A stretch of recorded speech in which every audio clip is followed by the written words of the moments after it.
ചായ കുടിച്ചിട്ട് ചായന്റെ ഗ്ലാസ് ഇതുപോലെ കടിച്ചു തിന്നാൻ പോവാണ്. ഈ കാണുന്ന ബിസ്ക്കറ്റ് ഗ്ലാസ്സിലാണ് ഞാൻ ചായ വാങ്ങിച്ചിട്ടുള്ളത്. 1.5 ചായ തന്നെ കേട്ടാ. എന്തോ ഒരു സീക്രട്ട് അതിൽ ചേർക്കുന്നുണ്ട്. ബിസ്ക്കറ്റ് ഗ്ലാസ്സിലെ ചായക്ക് 20 രൂപയുമേ. അത് വേണ്ടാത്തവർക്ക് നോർമൽ ഗ്ലാസ്സിലുണ്ട്. അത് മാത്രമല്ല കേട്ടാ, കണ്ണൂരുകാരുടെ ഒരുപാട് സ്പെഷ്യൽ ഐറ്റംസ് ഇവിടെ ഉണ്ട്. അതിൽ എടുത്തു പറയേണ്ടതാണ് ടയർ പത്തൽ അല്ലെങ്കിൽ ഒറോട്ടി മിക്സിനും ഒറോട്ടിക്കും ഞാൻ ഓൾറെഡി ഓർഡർ കൊടുത്തിട്ടുണ്ട്. അത് വരുമ്പോഴേക്കും കുറച്ച് ചായക്കടികൾ ട്രൈ ചെയ്യാന്ന് വിചാരിച്ചു. അതിൽ ആദ്യം തന്നെ ട്രൈ ചെയ്തത് തലശ്ശേരി തക്കാരങ്ങളിൽ മാത്രം കണ്ടുവരുന്ന മുട്ടമാലയാണ്. ഇതങ്ങനെ ഹോട്ടലുകളിലും ചായക്കടകളിലും കിട്ടുന്നത് വളരെ ചുരുക്കമാണ്. അതിനുശേഷം കഴിച്ചത് അവരുടെ ഷവർമ സമൂസ. നമ്മുടെ തലശ്ശേരി തക്കാരങ്ങളിൽ കാണുന്ന ഒട്ടുമിക്ക കടികൾ ഇവിടെ ഉണ്ട്. കല്ലുമ്മക്കായി, ഇറാനി പോള, റൊട്ടി നിറച്ചത്, ബ്രെഡ് പോക്കറ്റ്, മുട്ട ബജ്ജി, അങ്ങനെ ഒരുപാട് ഐറ്റംസ്. ആ ഉന്നക്കായന്റെ എല്ലാം വലിപ്പം തന്നെ കണ്ടില്ലേ. അതിനുശേഷം സീതപ്പഴം ജ്യൂസും കണ്ണൂർ കോക്ടെയിലും ഇളനീർ ഷേക്കുമാണ് പറഞ്ഞത്. അപ്പോഴത്തേക്കും നമ്മുടെ ഒറോട്ടി ചൂടാനുള്ള അരി കുഴക്കുന്നുണ്ട്. നമ്മൾ വീട്ടിൽ നിന്ന് എങ്ങനെ ഉണ്ടാക്കുന്നത് അതേ സ്റ്റൈൽ തന്നെയാണ് ഇവിടുന്ന് ഉണ്ടാക്കുന്നത്. ഇവിടുത്തെ ചായക്കടികൾ അടക്കം ഒട്ടുമിക്ക സാധനങ്ങളും സുൽഫിക മൂപ്പരെ വീട്ടിൽ നിന്ന് ഉണ്ടാക്കി കൊണ്ടുവരുന്ന കേട്ടാ.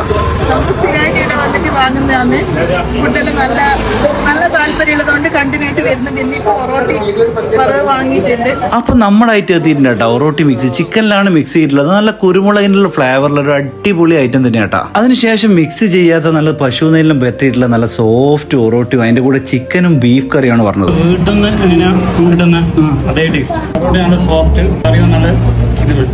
അപ്പോൾ കഫേ കൂത്തുപറമ്പിന്റെ ലൊക്കേഷൻ വരുന്നത് കൂത്തുപറമ്പിൽ നിന്ന് മട്ടന്നൂർ എയർപോർട്ടിലേക്ക് പോകുന്ന ഈ കുട്ടിക്കുന്നിലാണ്.